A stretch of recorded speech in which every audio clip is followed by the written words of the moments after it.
నమస్కారం. మనలో ప్రేరణను పుట్టించుకొని దాన్ని నిలబెట్టుకోవడానికి ఒక పవర్ఫుల్ సిస్టమ్ గురించి ఈరోజు తెలుసుకుందాం. ఇది 3 భాగాలుగా ఉండే ఒక అద్భుతమైన పద్ధతి. ఇది మనలో అంతర్గత చోదక శక్తిని నిరంతరం మండేలా చేస్తోంది. చాలాసార్లు మనం అనుకుంటూ ఉంటాం, అబ్బా, రోజంతా పనిచేయడం వల్లే ఇంతలా అలసిపోతున్నామోని. కానీ అసలు విషయమేంటంటే, మనం చేసే పనుల కన్నా మనం చేయకుండా వదిలేసిన పనులే మనల్ని ఎక్కువగా అలసిపోయేలా చేస్తాయి. మధ్యలో ఆపేసిన పనులే మన శక్తిని పీల్చేస్తాయి. మరి ఈ సమస్యను ఎలా పరిష్కరించాలో చూద్దాం. సరే, ఈ సిస్టంలో మొదటి చాలా ముఖ్యమైన విషయమేంటో చూద్దాం. మన చుట్టూ ఉన్న ప్రపంచం మనకొక అద్దం లాంటిది. అంటే మన లోపల మనం ఎలా ఫీలవుతున్నామో బయట ప్రపంచం కూడా మనకు అలాగే కనిపిస్తుంది. దీని వెనకున్న అసలు ఐడియా ఏంటంటే, మన ఎమోషనల్ స్టేట్ అంటే మన మానసిక స్థితి ఒక ఫిల్టర్లాగా పనిచేస్తుందన్నమాట. మనం అనుభవించే ప్రతిదాన్ని ఇది ఫిల్టర్ చేస్తుంది. ఉదాహరణకి, మనం సంతోషంగా ఉన్నప్పుడు మన చుట్టూ ఉన్నవాళ్లు పరిస్థితులు కూడా పాజిటివ్గా కనిపిస్తాయి. అదే మనం కోపంగా ఉంటే ప్రతి చిన్న విషయానికి చికాకొస్తుంది. ఇప్పుడు చూడండి, ఇదో భలే ఆసక్తికరమైన ఉదాహరణ. ఫీనిక్స్ నగరాన్ని తీసుకోండి. ఒక వ్యక్తి చాలా కోపంగా, విసుగ్గా ఉన్నప్పుడు ఆ నగరాన్ని చూస్తే అదొక రద్దీగా, పొగతో నిండిన, చిరాకు తెప్పించే ప్రదేశంలా అనిపించవచ్చు. కాని అదే వ్యక్తి అదే నగరాన్ని ఎంతో ఆశతో, ఉత్సాహంగా చూసినప్పుడు అదొక అభివృద్ధి చెందుతున్న, శక్తివంతమైన మహానగరంగా కనిపించవచ్చు. ఇక్కడ నగరం మారలేదు, కేవలం చూసేవాళ్ల మనసు మారింది. ఈ కోట్ ఎంత అద్భుతంగా ఉందో చూడండి. మనం ఉదయం కళ్ళు తెరిచినప్పుడు మన ముందు ఉండేది ఒకే ప్రపంచం కాదు, మన ముందు లక్షల అవకాశాలున్న ప్రపంచాలుంటాయి. మనం దేన్ని చూడాలనుకుంటే అదే మనకు కనిపిస్తుంది.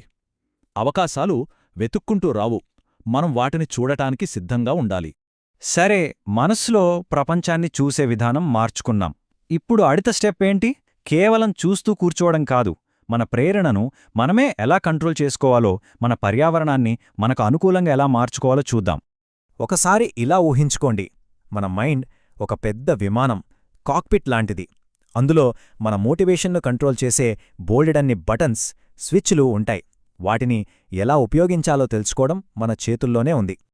ఒక్కసారి ఆలోచించండి, ఆ విమానాన్ని నడిపే పైలట్కి ఏ బటను నొక్కితే ఏం జరుగుతుందో తెలియదనుకోండి. ఆ ప్రయాణం ఎంత భయంకరంగా ఉంటుంది. విచిత్రమేంటంటే, చాలామంది తమ జీవితాల్ని అలానే నడుపుతారు, తమని ఏది మోటివేట్ చేస్తుందో, ఏది డీమోటివేట్ చేస్తుందో తెలుసుకోకుండా. మరి దేనికి సొల్యూషనేంటి? మనకంటూ ఒక పర్సనల్ కంట్రోల్ ప్యానెల్ తయారు చేసుకోవడం. అంటే ఏంటంటే, మనకు స్ఫూర్తిని, శక్తిని ఇచ్చే ప్రతిదాన్ని ఒకచోట చేర్చడమన్నమాట. అది మనకు నచ్చిన పాట కావచ్చు, పదే పదే చూడాలనిపించే సినిమా కావచ్చు, లేదా మనల్ని కదిలించిన ఒక మంచి జ్ఞాపకం కూడా కావచ్చు. మరి మన కంట్రోల్ ప్యానెల్ని ఎలా తయారు చేసుకోవాలి? చాలా సింపుల్. ముందుగా మీకు మంచి జోషిచ్చే పాటలతో ఒక ప్లేలిస్ట్ క్రియేట్ చేసుకోండి. అలాగే మిమ్మల్ని ఉత్తేజపరిచే సినిమాల లిస్ట్ ఒకటి రాసి పెట్టుకోండి. మీకు ఎక్కడైనా మంచి కోట్ లేదా ఒక మంచి ఐడియా కనిపిస్తే వెంటనే దాన్ని నోట్ చేసుకోండి. అంటే ప్రేరణ కోసం ఎప్పుడు వస్తుందని ఎదురుచూడక్కర్లేదు, దాన్ని మనమే సృష్టించుకోవచ్చు ఎప్పుడు కావాలంటే అప్పుడు. సరే, మనమిప్పుడు ఈ సిస్టంలో ఫైనల్ స్టెప్కి, అంటే అన్నింటికన్నా ముఖ్యమైన భాగానికొచ్చేశాం. ఇక్కడ మన అంతర్గత ఆలోచనలకి బయట ప్రపంచంలో నిజమైన సాక్ష్యాలతో బలాన్ని చేకూరుస్తాం. ఇక్కడ మనం గుర్తుపెట్టుకోవాల్సిన కీలకమైన విషయమేంటంటే, కేవలం కోరుకోవటం వల్ల నిజమైన నమ్మకం రాదు.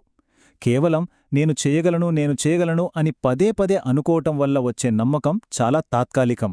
అసలైన గట్టి నమ్మకం అనేది నిజం, సాక్ష్యం మీద ఆధారపడుంటుంది.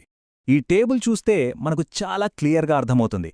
ఒకవైపు అఫర్మేషన్స్, ఇవి కేవలం మాటల్ని రిపీట్ చేయడం లాంటివి. తాత్కాలికంగా బానే అనిపిస్తుంది, కాని చిన్న అనుమానం వస్తే చాలు మొత్తం కూలిపోతుంది. కాని రెండోవైపు చూడండి, ట్రాక్ రికార్డ్, అంటే మనం సాధించిన విజయాల రుజువులు. ఇది నిజం మీద ఆధారపడి ఉంటుంది కాబట్టి ఇదిచ్చే నమ్మకం శాశ్వతంగా ఉంటుంది. మరి ఈ ట్రాక్ రికార్డ్ని ఎలా క్రియేట్ చేసుకోవాలి? దానికోసం ఇక్కడొక పవర్ఫుల్ టెక్నిక్ ఉంది. దాని పేరే ఫినిషర్స్ నోట్బుక్. ఒక కొత్త నోట్బుక్ తీసుకోండి. దానికి నేను పూర్తి చేసిన పనులు అని పేరు పెట్టండి. ప్రతిరోజూ చాలా చిన్న చిన్న, సులభంగా పూర్తి చేయగల పనులను టార్గెట్గా పెట్టుకోండి. ఆ పనిని పూర్తి చేసి ఆ విజయాన్ని ఆ నోట్బుక్లో రాయండి. రోజులు గడిచే కొద్దీ ఆ నోట్బుక్లో పేరుకుపోతున్న విజయాల లిస్ట్ అదే మీ మీద మీకు నమ్మకాన్ని శాశ్వతంగా మార్చేస్తుంది. సరే, ఇప్పటిదాకా మనం చూసిన ఈ 3 భాగాల్ని కలిపి చూస్తే మనకొక కంప్లీట్ సిస్టమ్ కనిపిస్తోంది. సరైన అవగాహన అది మనల్ని కంట్రోల్ తీసుకునేలా చేస్తోంది. ఆ కంట్రోల్ మనల్ని యాక్షన్ తీసుకునేలా ప్రోత్సహిస్తోంది. చూసారా, అదొక సైకిల్ లాంటిది. ఒక్కసారి క్విక్గా మనం నేర్చుకున్న ఈ 3 భాగాల సిస్టమ్ని రివైజ్ చేద్దాం. మొదటిది బంగారాన్ని చూడటం, అంటే మన చుట్టూ ఉన్న ప్రపంచంలో అవకాశాల్ని వెతకడం. రెండోది మన బటన్లను నొక్కటం, అంటే మనకు మనమే మోటివేషన్ ఇచ్చుకోవడం. ఇక మూడోది ఒక రికార్డును నిర్మించటం, మన విజయాలకు మనమే సాక్ష్యంగా నిలవడం. కాబట్టి ఇంక ప్రేరణ కోసం ఎదురుచూడటంలో అర్థం లేదు. ఈ సిస్టమ్ను ఇప్పుడే, ఈ క్షణం నుంచే మొదలుపెట్టచ్చు. ఒక్కసారి ఆలోచించండి, మన కొత్త రికార్డును మొదలుపెట్టడానికి ఈరోజు పూర్తి చేయగల ఆ చిన్న పనేంటే?